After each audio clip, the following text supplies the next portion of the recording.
My stepmom wished my dad dead in the ICU so she could get her hands on his money.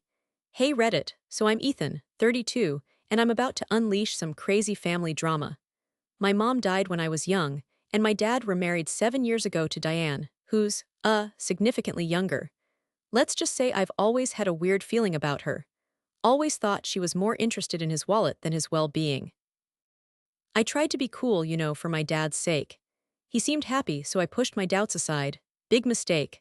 I overheard something that made my blood run cold, something that confirmed all my worst fears about Diane. Now I'm caught in this messed up situation and I don't know what to do. Should I confront her? Tell my dad? I'm so lost. You guys won't believe what happened next. It was a Tuesday. Dad had been in the ICU for a week after a sudden heart attack. I visited him every day after work, trying to stay positive, even though seeing him hooked up to all those machines was terrifying. Diane would flutter around, all fake concern for the nurses, but when I was there, she was distant, almost bored. That Tuesday, I arrived a bit later than usual. I was walking down the hallway towards his room when I heard her voice, low and sharp, coming from a small alcove where a nurse was charting. I stopped, thinking I shouldn't interrupt, but then I heard the words that shattered my world. Honestly, Diane was saying, her voice dripping with impatience, this extended stay is ridiculous. It's just wasting money. My stomach dropped. Was she seriously talking about my dad like he was a broken appliance? I couldn't believe my ears. I wanted to barge in, but I was frozen, my hand gripping the wall for support. Then came the real kicker. I just want him gone, she hissed. It's such a burden, and Ethan's here all the time anyway. He can deal with it. Gone. She wanted my dad gone. I felt a wave of nausea wash over me. My knees went weak. I stumbled back, my heart pounding in my chest. It was like the world tilted on its axis. This woman who was supposed to love and care for him was wishing him dead, because he was costing her money. I wanted to scream, to confront her right there, but I couldn't move. I felt this primal fear like a cornered animal. The nurse, bless her soul, looked uncomfortable and quickly excused herself. Diane emerged from the alcove, saw me, and her face instantly transformed into this sickeningly sweet smile. Oh, Ethan, you're here, she acted like nothing had happened, like she hadn't just wished my father dead. I managed a weak hey, my voice trembling. I couldn't even look at her. The betrayal was so raw, so visceral, I felt like I was suffocating. All I could think was, she wants him dead. She wants HIM dead. I somehow made it to my dad's bedside, forcing a smile as I took his hand. He squeezed weakly, his eyes fluttering open. Hey son, he whispered, his voice raspy. Looking at him, so vulnerable, so unaware of the viper he had married, it broke me. I knew right then I had to protect him, no matter the cost. I tried to play it cool for a few days, like I hadn't heard her venomous words. I visited Dad, trying to gauge his condition, watching Diane like a hawk. She was all sunshine and roses, especially when doctors or nurses were around. It was sickening. Then I tried to bring up the finances, casually, just testing the waters. Dad, how are things looking money-wise? Anything I can help with? Smooth, right? Wrong. Diane jumped in before he could even answer. Oh, Ethan, don't you worry your little head about that, she said, patting my arm condescendingly. Your father and I have everything under control. That sugary, sweet tone made me want to vomit. You just focus on being a good son. A good son, a good son. She was trying to kill him and I was supposed to just sit back and watch. My hands started to shake. I could feel my face getting hot, but I forced myself to stay calm. I just want to make sure everything's okay, Diane, I said, my voice tight. She laughed, a short, dismissive sound. Everything's perfectly okay, Ethan. Really, you don't need to interfere. Interfere, that's what she called it. Me caring about my own father, that's when it hit me. This wasn't normal family stuff. This wasn't a disagreement over Thanksgiving dinner. This was something darker, more sinister. I felt this cold dread creep into my bones.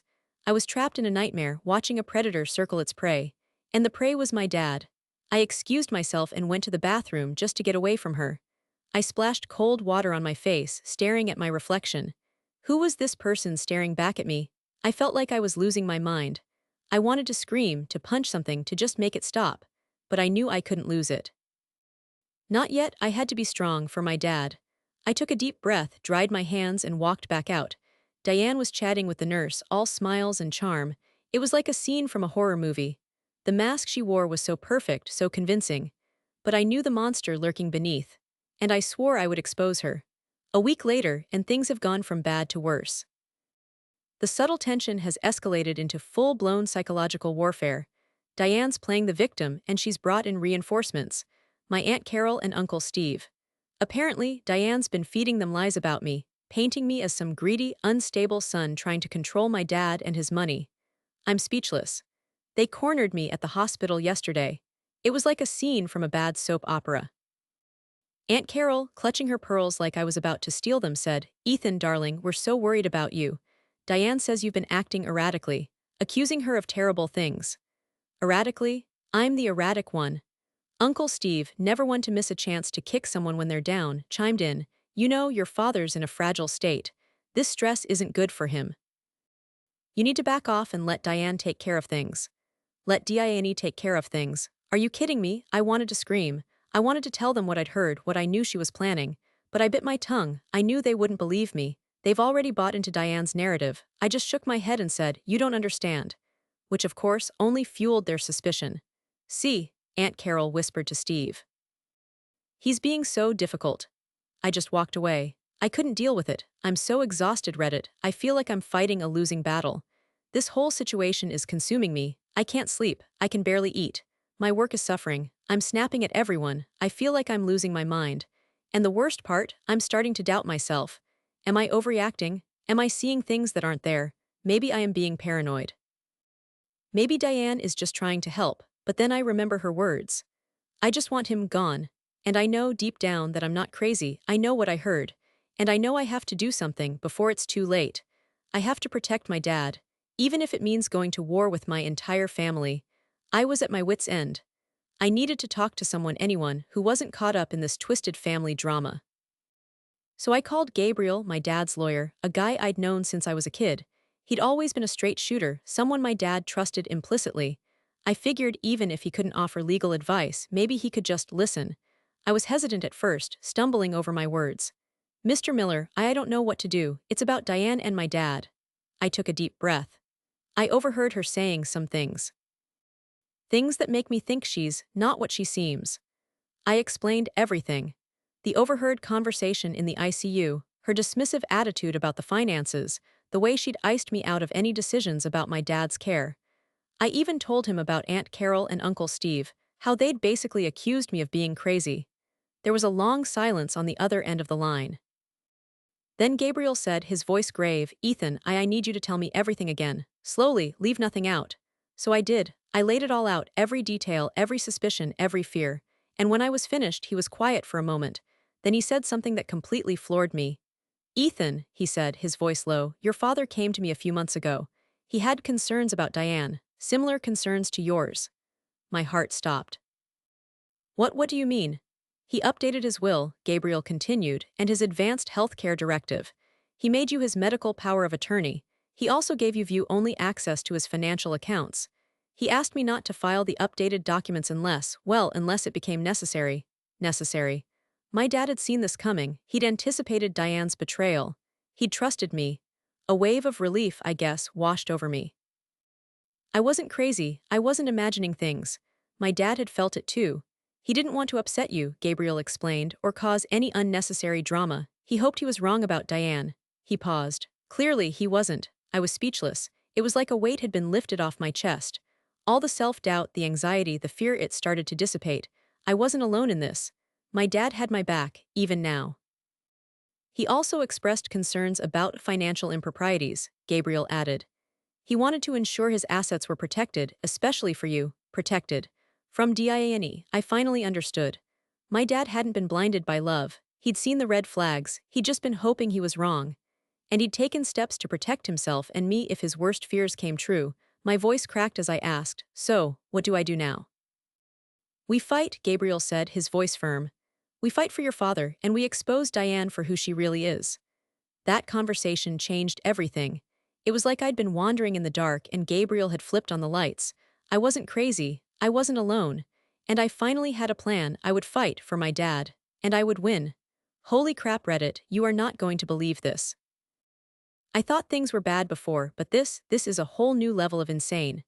I got an alert from my dad's bank. Remember, Gabriel gave me view-only access, showing a $175,000 attempted transfer from his investment account to some unknown account. $175,000. My blood ran cold. This wasn't just pocket change, this was a huge chunk of his savings. I immediately called Diane. She answered, all sweet and innocent like always. "Oh, hi Ethan, is everything all right?" "Diane," I said, trying to keep my voice level, "there's been an attempted transfer of $175,000 from Dad's account.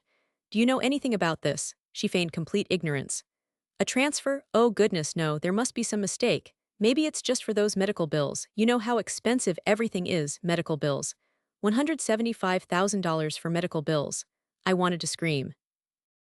"Diane," I said, my voice getting tighter, "the hospital bills are being handled by insurance. This transfer went to an account I've never seen before." I could hear her breathing getting heavier on the other end of the line. "We need to talk about this." She stammered something about checking with the bank and hung up. I just knew she was lying. My gut was screaming. Then, not even an hour later, I got a call from Dad's nurse. "Ethan," she said, her voice urgent, "your stepmother has been asking about transferring your father to Meadowbrook long-term care. She says it's more affordable. But we've heard things, bad things. Your father is very upset. He asked me to call you immediately."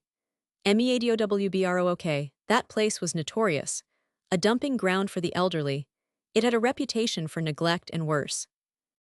Diane was trying to ship my dad off to a substandard facility, to save money, so she could get her hands on his inheritance. That was the final straw, the attempted theft. The MEADOWBROOK plan. It hit me like a physical blow. All the doubt, all the guilt I'd felt about suspecting her, about going against her, it vanished. It was replaced by a white-hot rage. I felt this primal surge of protectiveness. This wasn't just about money anymore. This was about my dad's life. Everything changed in that moment. The fear was gone. The self-doubt evaporated. I wasn't a victim anymore. I was a warrior. And I was ready to fight. I knew what I had to do. I had to expose Diane. I had to protect my dad. No matter the cost. I called Gabriel. "It's time," I said, my voice shaking with a newfound resolve. "It's time to take her down." "All right, Reddit, buckle up. This is where things get real." After that call from the nurse, I knew I couldn't wait any longer. It was time to confront Diane, and I wasn't going in unprepared. This wasn't some amateur hour drama, this was a full-blown tactical operation. First, I gathered all the evidence, everything. I printed out the bank statements showing the attempted transfer. I pulled up emails and text messages between Diane and whoever this mystery recipient was. Turns out, it was some guy named Reed. More on him later. Much more. I even had recordings of Diane's conversations. Let's just say I'd invested in a good quality voice recorder after overhearing her in the ICU. Paranoia pays off, people. Then, Gabriel and I met. We went over every detail, every piece of evidence. He brought the updated will and healthcare directive, the ones my dad had signed months ago, naming me as his medical power of attorney. Checkmate, Diane. We discussed strategy. We decided to confront her at the hospital with my dad present. It was risky, considering his health, but we needed him to confirm his wishes, to make it clear that he was in charge, not Diane. We also looped in the hospital's security team, just in case things got messy. Safety first, REDDIT, my mental and emotional prep. Let's just say I was a mix of fury and icy calm. I was terrified of what this would do to my dad, but I was more terrified of what Diane would do if we didn't stop her. I pictured my dad, alone and vulnerable in that awful Meadowbrook place, and that image fueled my resolve. I was done playing nice. I was done being manipulated. I was ready to burn it all down. This wasn't just about money anymore, this was about justice. This was about protecting the man who raised me, the man who trusted me to have his back, and I wasn't going to let him down. Wish me luck, Reddit, this is going to be epic. Okay, Reddit, here it is, the moment of truth, the showdown, the climax of this whole insane saga. I'm still shaking just thinking about it. The setting, my dad's hospital room. Present. My dad, thankfully awake and alert, me, Gabriel, my dad's lawyer, looking like a total badass, and of course the star of the show, Diane. She was there, all smiles and concern, trying to finalize the transfer to Meadowbrook. The irony was thick. Gabriel and I walked in, me holding a folder overflowing with documents, bank statements, emails, text messages, the works. Diane's smile faltered. Her eyes darted between me and the folder, a flicker of panic in their depths. "Ethan, Mr. Miller, what's going on?" she asked, her voice a little too high-pitched. "We need to talk, Diane," I said, my voice cold and steady. I could feel my heart pounding in my chest, but my face was a mask of calm. Inside, though, I was a volcano about to erupt. We stepped into my dad's room, leaving Diane to stew in the hallway. I explained everything to him as gently as I could. The attempted transfer, the Meadowbrook plan, Diane's lies. He listened, his eyes widening with disbelief and hurt. It broke my heart to see him like that, but I knew I had to do this. He confirmed his wishes, his voice weak but firm. He wanted me in charge of his healthcare decisions. He reiterated that he did not want to go to Meadowbrook. Gabriel then presented him with the updated healthcare directive, which he signed, his hand trembling slightly. We stepped back out into the hallway. Diane was pacing, her face a mask of anxiety. "What was that all about?" she demanded. "What are you doing?" "Diane," Gabriel said, his voice calm and authoritative, "Thomas has reaffirmed his wishes regarding his health care. He has named Ethan as his medical power of attorney." Diane's face went white. "What? No, that's not right, I'm his wife."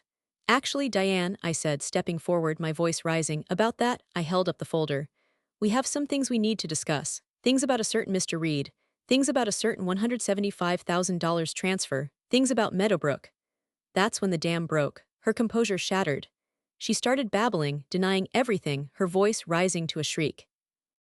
"You're lying, you're trying to steal from him, you're crazy." "Crazy, Diane?" I said, opening the folder. "Is this crazy?" I showed her the bank statements, the emails, the texts.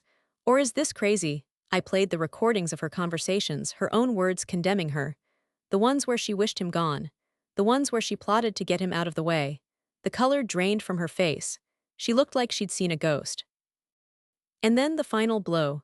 My dad, using all his strength, walked out into the hallway. He looked at Diane, his eyes filled with a mixture of sadness and disgust.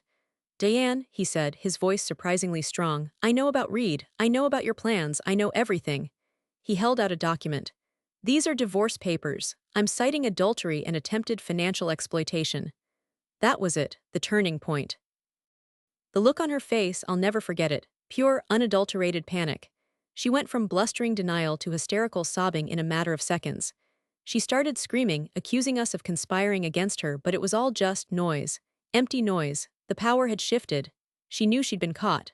Security arrived and escorted her, still screaming, out of the hospital. It was anticlimactic, almost. After all the drama, all the tension, it was over, just like that. The relief that washed over me was overwhelming. It was like I could finally breathe again. We'd done it. We'd saved my dad. We de-exposed Diane. Justice had been served. And you know what the most satisfying part was? Seeing the fear in her eyes, the realization that she'd lost, that her game was up. That was the catharsis I needed. That was the payoff. It's not over yet, of course. There's the divorce, the legal fallout, the whole mess to clean up. But we'll deal with it, together. My dad and I, we're a team. And we're stronger than ever. Thanks for listening, Reddit. You guys have been my lifeline through all this. I couldn't have done it without you. Stay tuned for the final update. This story isn't over yet. Hey Reddit, it's Ethan again, back with the hopefully final update on this whole Diane debacle. It's been a few months since the hospital confrontation, and things have settled, I guess. It's a weird mix of relief, exhaustion, and still a little bit of disbelief that all of this actually happened. The immediate aftermath was chaos. Diane tried to pull some last-minute stunts, tried to clear out the house, take valuables, the works. Luckily, we'd anticipated that and had changed the locks, increased security, the whole 9 yards. She was met by a very unimpressed security guard and told to leave. Apparently, she and Reed had a falling out shortly after, too. Karma, baby. The divorce proceedings were surprisingly straightforward. With all the evidence, we had the affair, the attempted theft, the Meadowbrook scheme. Her lawyer basically advised her to take what she could get and run. She might even face financial penalties for the unauthorized transfer attempts. Haven't heard much from her since, and honestly, good riddance. My dad's recovery has been slow but steady. He's still fragile, but he's getting stronger every day.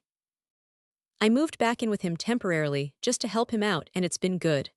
We've been talking more, really talking about everything.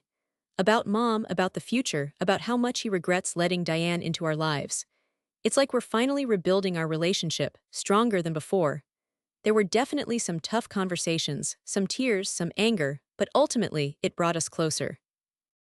One huge silver lining in all of this has been reconnecting with my dad.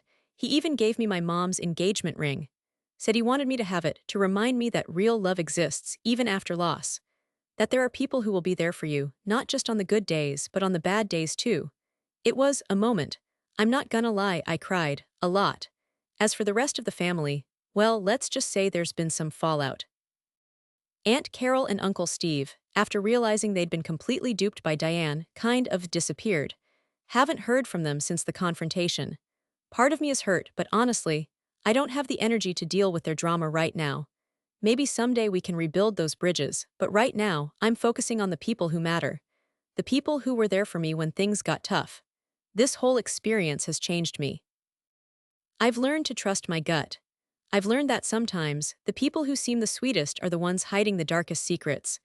And I've learned that family isn't always about blood, it's about the people who show up for you, who have your back, no matter what. I'm done with superficial relationships with people who only care about what they can get from you. Quality over quantity, people. That's my new motto. So that's it. The end of this crazy chapter. It's been a wild ride, Reddit, and I wouldn't have made it through without your support. Thanks for listening, for offering advice, for just being there. It means more than you know. What do you guys think? Have you ever dealt with a similar situation? Any advice on navigating the aftermath of family drama? Let me know in the comments.